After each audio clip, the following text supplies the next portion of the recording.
Hey everyone, tonight we're going to take a walk down a sun-drenched street that leads straight into the shadows. Picture a resort town, the air thick with the scent of salt and jasmine, the kind of place you go to forget. But forgetting is a tricky thing. Sometimes the past isn't what's chasing you, it's the future you're so desperate to build. Because tonight's story is a quiet one, a creeping one. And it reminds us that the deepest wounds aren't always left by a blade, but by a whisper. Some betrayals you might not survive with your heart intact. So, before you get too comfortable, take a moment to like the video and subscribe, but only if you genuinely enjoy what I do here. Let me know where you're watching from and what time it is in your corner of the world. I love seeing how far these stories travel. Now dim the lights, maybe put on a fan for some gentle white noise, and let's embark on tonight's journey together. She really thought she had left it all behind her. The loneliness. The endless, silent evenings where the only sound was the hum of the refrigerator. The empty promises and the waiting, always the waiting, for something that never arrived. Miriam was 61, and if experience was a currency, she was wealthy. Her dreams wore wrinkles, and her hopes had learned to speak in softer tones. All she wanted was a little warmth. Not a grand adventure, not a second chance at some Hollywood romance, just a few days of sun on her skin and maybe, just maybe, a conversation that went deeper than the weather. She hadn't come to Tunisia for company, just the opposite. She came for the blessed anonymity of being a tourist, a quiet German woman with a book and a desire to be left alone. Ever since her sister's death, she'd withdrawn, first from habits, then from conversations. Well-meaning friends had advised her to travel. "You need a change of scenery, Miriam," they'd chirped. "Get some distance, do something for you." So she'd booked it. A week in Hammamet, sun, beach, massages, the full catalog of self-care. And for 3 days, it worked. She'd perfected the art of dining alone, of finding the one quiet corner of the hotel terrace where the piped-in lounge music was just a faint thrum. She was not there to belong. She was there to recover. The wind in Hammamet was gentle, almost like a hand brushing your shoulder, a constant, soft reminder of the sea just beyond view. Miriam was sitting at the edge of that hotel terrace as the sun dipped low, turning the sky into a bruised palette of orange and purple. The mint tea in her glass had long gone lukewarm. It was her third evening alone. No small talk with strangers, no forced smiles. This was exactly what she'd paid for. And then he was there. He wasn't flashy. He wasn't a poolside entertainer with a blinding white smile and a repertoire of bad jokes. He was just leaning against the low stone wall that separated the terrace from the garden, looking out at the sea. Not at her. He was adrett, as she would have said in German, neat, well kept. When she finally gathered her things to go, her chair scraping softly against the tile, their eyes met. He offered a gentle, unassuming smile. It wasn't a pickup artist's smile, it was just a smile. "A good place for thinking," he said, his voice quiet, with a warmth that seemed to match the evening air. Miriam, caught off guard, just nodded. That simple exchange should have been the end of it. But it wasn't. They started talking. About the city, about his occasional work helping his uncle at the hotel, about the vast differences between potent Tunisian tea and her beloved German coffee. He said he was 35 studying Islamic sciences. His speech was calm, almost old-fashioned. No slang, no macho posturing. He spoke of his mother, who had died young, and his father, a stern man. Miriam listened, a healthy layer of skepticism insulating her heart. She'd heard stories, of course. Every woman her age had. But there's a strange quirk of human psychology, something academics sometimes call naive realism, the unshakable belief that we see the world exactly as it is. Miriam believed she could spot a scam a mile away. His story somehow didn't feel like one. It felt textured, real. It's an old piece of anachronistic wisdom, something my grandmother used to say. A smooth sea never made a skilled sailor. But we forget the flip side, that a calm surface can hide the most dangerous currents. Hamid's calmness was disarming. In the following days they met often, sometimes by chance, sometimes with a gentle, planned invitation. He was never pushy. "Would you like to walk? Do you enjoy music?" Do you believe people can recognize each other before they even know each other? She laughed at that last one, not because it was funny, but because she couldn't remember the last time anyone had asked her a question so open, so vulnerable. He spoke of souls searching for each other, of an energy you don't have to explain, only feel. And she felt it. Not as a whirlwind romance, but as a tension. As the startling sensation of someone finally being able to withstand her proximity, of being interested in her, Miriam, the woman. Not the widow, not the mother, not the grieving sister. Just her. It was a potent cocktail for a thirsty soul. At the airport, the departure felt both monumental and fleeting. He hugged her, a brief but firm embrace that felt more intimate than a lingering kiss. Then he looked at her, his dark eyes serious, and said, "You are my Habibi. I will write to you." Habibi. My love, my dear. It was a word she'd only ever heard in old movies, a word that felt like a promise, and not just an empty placeholder. And for the first time in a very long time, Miriam didn't feel invisible. And true to his word, he wrote. Every single day. It started with WhatsApp messages, little pings that broke the silence of her neat German apartment. They weren't the generic "how are you" texts. He sent thoughts, sometimes poetic. The sea was the color of your eyes this morning, sometimes endearingly odd. I saw a cat today that looked as serious as a philosophy professor. It made me think of you. And often they were surprisingly deep, touching on loneliness, purpose, and the strange paths that lead people to one another. Miriam answered at first with a grandmotherly caution, then with a longing that surprised even her. She was 61 years old, he was 35. They lived on different continents, in completely different worlds. She worried about pension plans, he worried about his studies. It was a math equation that made no sense. But in their messages they weren't numbers. They were just Miriam and Hamid. Two people who had met, maybe by chance, maybe because they both needed someone who was nothing like anyone they had known before. At least that's what Miriam believed. She was falling into a classic trap, what psychologists call confirmation bias. It's our brain's sneaky little habit of hunting for information that proves what we already suspect and ignoring everything that doesn't fit. She wanted him to be genuine, so every thoughtful message became another piece of evidence for her case. 2 weeks after her return, a letter arrived, an actual physical letter with a Tunisian stamp. Inside was a photograph of the beach in Hammamet taken at dusk. On the back, in a neat, almost artistic script, was a single sentence. I was here again today. I miss you dearly, Habibi.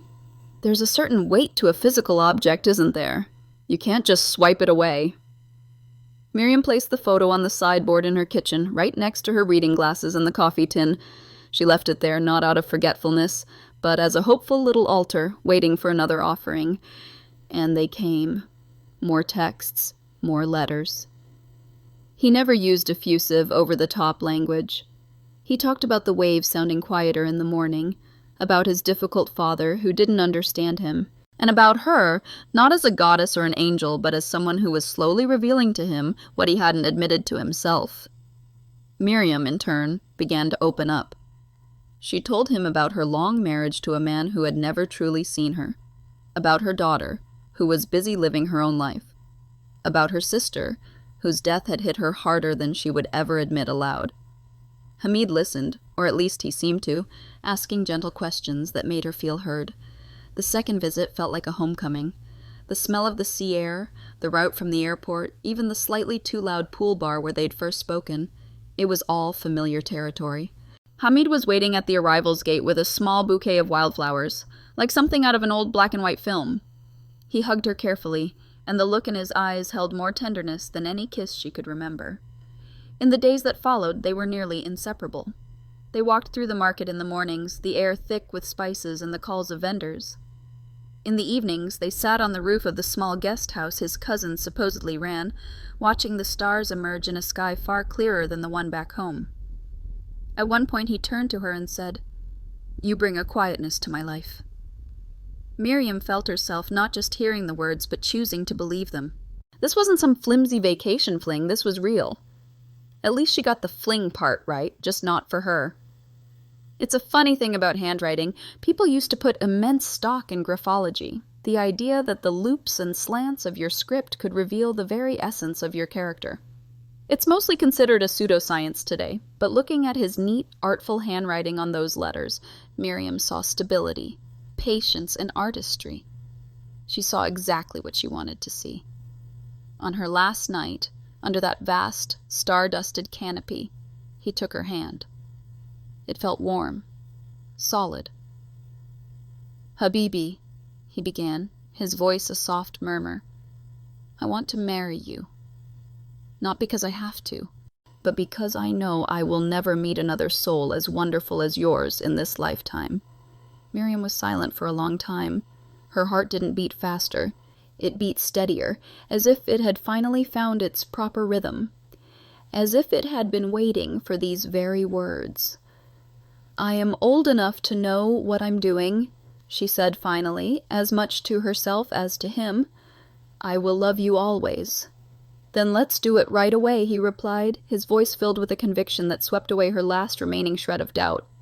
They were married 2 weeks later at a civil registry in Tunis. She didn't tell her daughter or her friends. This was hers. She didn't want their well-meaning skepticism to tarnish her late-in-life happiness. She knew what they'd say about the age gap, about the cultural divide. As he slipped the simple ring on her finger, he whispered, "This isn't the end. This is our beginning." She believed him completely and with an open heart. What she didn't know was that the documents he presented were fakes. The name in the passport wasn't his, and the man she had just married existed, but not in the way she knew him. Back in Germany, Miriam's world shifted on its axis. The quiet rhythm of her days was replaced by a new, urgent purpose. She woke up earlier, went to bed later. Her thoughts no longer drifted towards grocery lists or doctor's appointments, but to forms, stamps, and certified copies. Hamid had asked her to apply for family reunification. "I want to be with you, not just on the phone," he had said, his voice laced with a sadness that felt utterly genuine. It didn't sound demanding, it sounded like a plea. And she felt needed. Loved. Not exploited, but important. This wasn't some chore.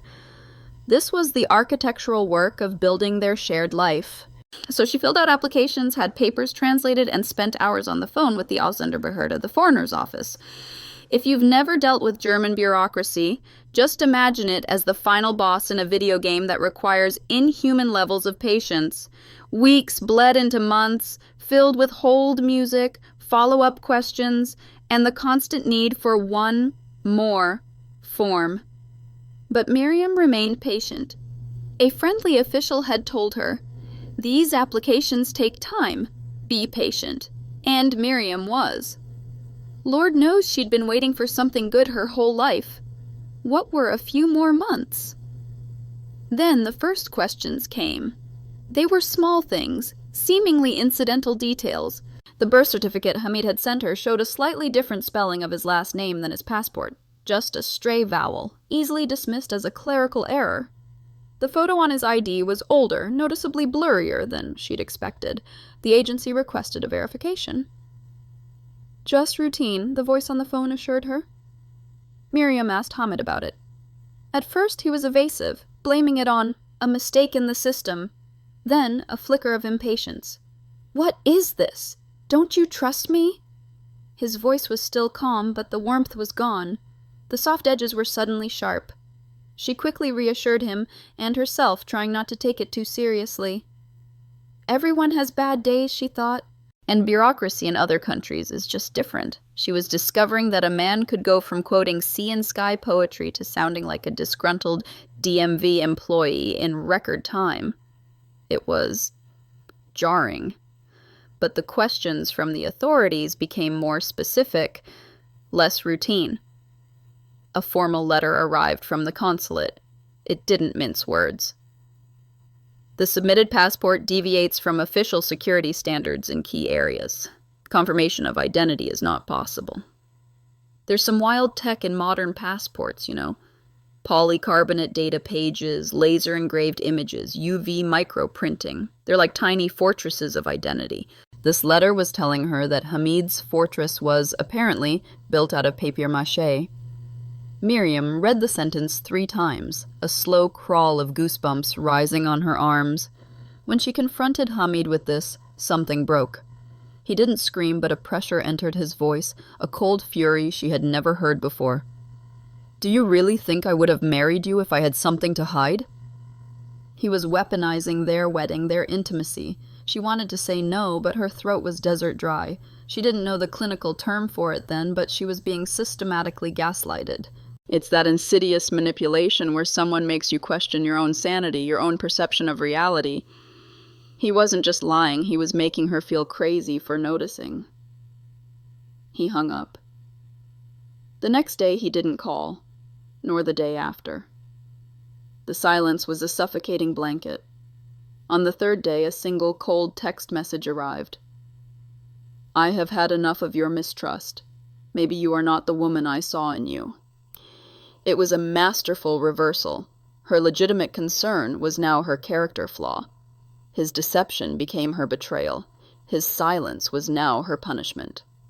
Miriam sat in her sunny kitchen, the official letter on the table beside her phone, and felt as if the floor had dissolved beneath her.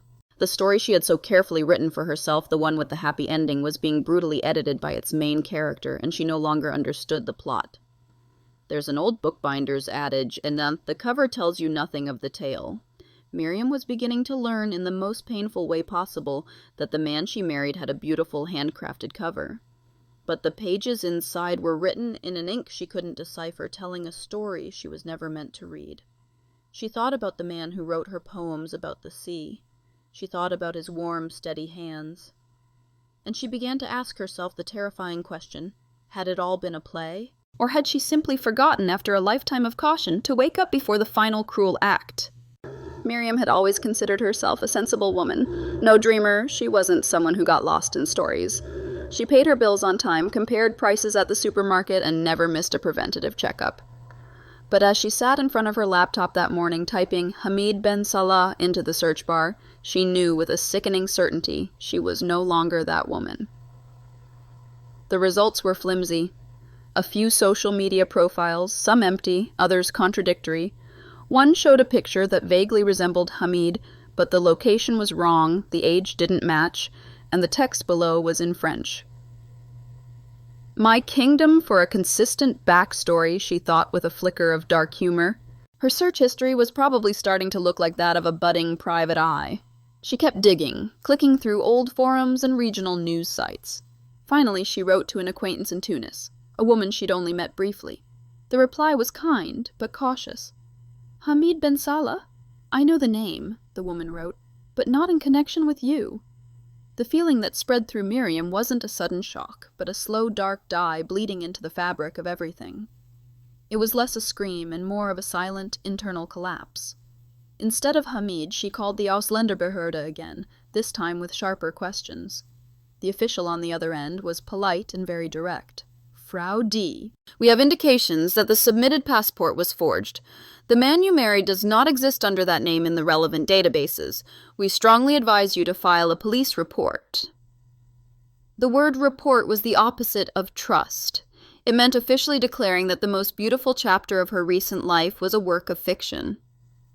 Reluctantly, she went to the police. The officer who took her statement was professional, her calmness a stark contrast to Miriam's shame. Miriam spoke quietly, embarrassed not by what had happened, but by how deeply she had believed in something that was now crumbling to dust. 2 days later, he was there, standing outside her apartment door, unannounced. But it wasn't Hamid, not the man she knew. The smile was gone, the charm stripped away, leaving only a chilling coldness. In his hand, he held a new passport under a completely different name. You're talking to the police? He asked, his voice flat, his eyes hard. Who do you think you are? When she tried to speak, he grabbed her arm. Not brutally, not at first, but with a firmness that left no room for debate. You're endangering both of us, he hissed. She could feel the threat, not just in his words, but in his very presence. She tried to pull away. He squeezed harder. Then a sharp jerk, a sickening crack, and a pain that shot like fire up her arm. As suddenly as he had appeared, he was gone, vanishing down the stairs. Later at the hospital, the doctor explained it was a clean break in her wrist. Miriam didn't tell him how it happened. She just said, "I fell." But she hadn't fallen. She had been pushed out of her own story by the man who was never who he pretended to be. When she spoke to the police again, she was brutally honest. She told them everything. The officers listened, their expressions growing more serious. 2 weeks later, they called her back in. In a Spartan office, they laid files on the table in front of her, copies of passports, wedding photos, detailed statements. And then, the sentence that would echo in her mind forever, "You are not the only one." A woman from Vienna had come forward 3 months earlier. Her husband was also Hamid Ben Salah. He had scammed her out of 40,000 euros before disappearing. Another woman, from Antwerp, had been searching for him for a year. She too had married him. For her, only the debts remained. Miriam stared at the documents. 3 women, 3 countries, 1 man with 1,000 faces. The police suspected his entire identity was a construct. There's an old Roman legal principle, cui bono, which means, who benefits? Miriam had been so lost in the emotional why that she had never stopped to ask the cold, practical question of what he truly stood to gain, and the truth was more perfidious than she could have imagined. They told her Hamid had never been after her modest savings. His plan was bigger. The marriage, the application for family reunification, it was all a strategy to gain a legitimate EU residency. A pass that would allow him to live, work, and most importantly, move freely across Europe. It was the perfect plan to expand his network. Miriam wasn't the target, she was the key. She was his springboard. The police had uncovered evidence linking him to a larger network specializing in identity fraud and marriage scams. When the discrepancies in his documents raised red flags, and Miriam's trust began to fray, she went from being an asset to a liability.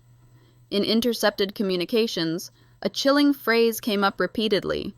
She needed to be silenced. His violence wasn't a crime of passion. A police psychologist might have called it instrumental aggression, violence as a tool. He didn't hurt her because he was angry. He hurt her because she was an obstacle. The man, or whatever he was now a person of interest to Interpol. Her little romance had gone international. The hospital told her to keep the wrist immobilized for at least 6 weeks. No strain, the doctor emphasized. But the strain that weighed on Miriam during those weeks had nothing to do with bones. It was the crushing weight of knowing that what happened to her wasn't just a private heartbreak, it was a crime. A cold, calculated one, and she was the star witness. What she couldn't know was that for weeks she had been under surveillance, not by criminals, but by the police. Interpol and the German BKA had her under quiet observation. The focus wasn't her, it was Hamid. His financial trail led them through a maze of accounts in Belgium, shell companies in Morocco, and encrypted transactions in Turkey. They had intercepted chatter suggesting he would return to Germany to handle open affairs. Miriam's name had come up. There's an old chess master's saying, to catch a king, you must sometimes sacrifice a pawn. Without knowing it, Miriam had become a pawn in a game played on a board that stretched across half of Europe. The police couldn't risk tipping him off, so she remained in the dark, the unwitting bait in a very dangerous trap. It was a mild spring evening when Miriam decided to go for a walk alone for the first time in weeks. The physical therapy on her hand was nearly done, the wrist moving with a remembered freedom, and she was building a new routine. A careful, deliberate one. A life without a man at its center, just the rhythm of her own steps and the sound of her own thoughts. She walked through the park where she and her sister used to sit, the evening light filtering through the new leaves. For a moment she felt something akin to peace. Maybe not whole, not yet, but at least back in her own skin. As Miriam walked, the plainclothes officers in the unmarked car noticed a dark delivery van. It wasn't part of their surveillance, it was a risk. They had been watching the park for days, ever since an intercepted call mentioned Hamid would try to make contact to settle things. "We've got movement," one of the officers whispered into his radio as the van's side door slid open with a rattling bang. 3 men charged out. They were on her before she could even scream. It was a blur of motion and rough hands. Then chaos erupted from the quiet evening. "Polizei, stehen bleiben!" shouts. The pop, pop, pop of warning shots fired into the air, the screech of tires. The men dropped Miriam and scrambled back toward the van. 2 were tackled to the ground, a tangle of limbs and fury. 1 managed to get away, but he left enough behind. Fingerprints, a clear image on a nearby security camera. An officer knelt beside her. "It's okay, Frau D. You're safe now. You're not alone anymore." Later, they would confirm the men weren't random thugs. The trail led directly back to Brussels, to an apartment where Hamid had recently been staying. The police had been right. He had sent them to intimidate her, to silence her for good. The arrest of the 2 men was the breakthrough they needed, providing names, phone numbers, a direct line into the network's core. But Hamid himself remained a phantom. The raid on the Brussels apartment found it empty. He had slipped away, likely only hours before. Interpol issued a red notice. It's not quite an international arrest warrant, it's more like the world's most serious be-on-the-lookout request, flagging his face and identity to law enforcement in 195 member countries. He could run, but the world was suddenly a much smaller place. Miriam survived with a severe concussion, deep bruises, and a story far darker than she could ever have imagined. She found out weeks later that the hunt for Hamid was ongoing, but the chances of catching a man so skilled at disappearing were slim. A shadow lingered in her thoughts. He was still out there, and he knew where she lived. But she refused to be silenced. She started speaking, sharing what had happened to her with a newspaper, with support groups for victims of what they call romance scams. It sounds so quaint, doesn't it? Like something from a bygone era. The reality is anything but. She told her story not for attention or out of anger, but as a warning. It's a strange kind of outcome, something psychologists sometimes call post-traumatic growth. From the ashes of her humiliation, she found a new purpose. Miriam now lives alone in a small apartment in a quiet neighborhood. Her life isn't the one she had before. It is not free from fear. But it is hers. And in telling her story, she has helped ensure that other women might be spared the same cruel fate, saved from the devastating consequences of simply longing for a little love. And now, a final thought on Miriam's story. It's easy from the safety of our own lives to wonder how someone could fall for such a deception, to believe we would have seen the red flags. But loneliness is a powerful anesthetic, numbing the instincts that might otherwise protect us. It creates a vacuum, and a skilled manipulator knows exactly what shape to take to fill that void, reflecting back the very image of what a person yearns for most.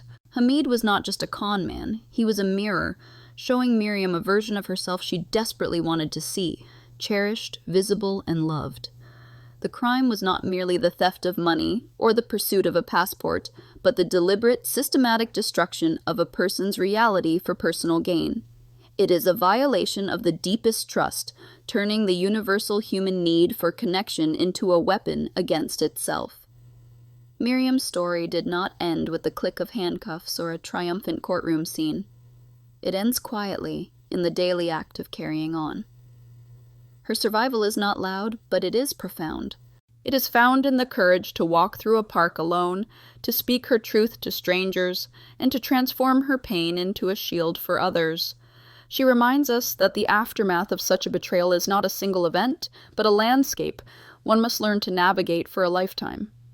Her fear is real, but so is her resilience. And in her quiet apartment, surrounded not by the ghosts of what was lost, but by the simple, tangible reality of her own life, she found a different kind of peace, one that was not given to her, but one she painstakingly built for herself, one day at a time.